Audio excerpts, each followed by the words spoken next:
ইন্টারভিউতে লিওনেল মেসিকে জিজ্ঞেস করা হয়েছিল, লিও তুমি তো একজন গ্রেট ফুটবলার, তোমার পরে বর্তমানে খেলা ফুটবলারদের মধ্যে কাদের তুমি সেরা মনে করো? মেসি খুব বিনয়ের সঙ্গে উত্তর দিয়েছিল, অনেকেই আছে, সবার নাম হয়তো এই মুহূর্তে মনে করে বলতে পারবো না, তবে Neymar, Kylian Mbappe, Eden Hazard এদের মতো আরো কয়েকজন অসাধারণ ফুটবলার আছে। তখন ইন্টারভিউ একটু ঠাট্টা সুরে মেসির মুখ থেকে বিশেষ একটা নাম বের করার জন্য বললেন, আরেকজন তো আছে যার জার্সি নাম্বার 7।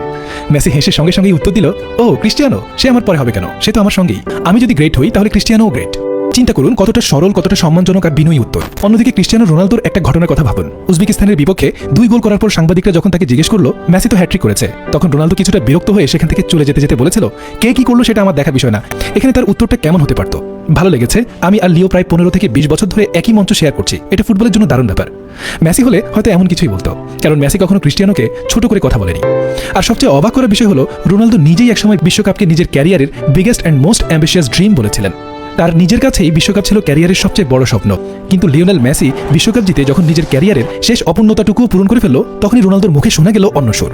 সে বলতে শুরু করলো, বিশ্বকাপের 7-8 ম্যাচ নাকি এত গুরুত্বপূর্ণ কিছু না।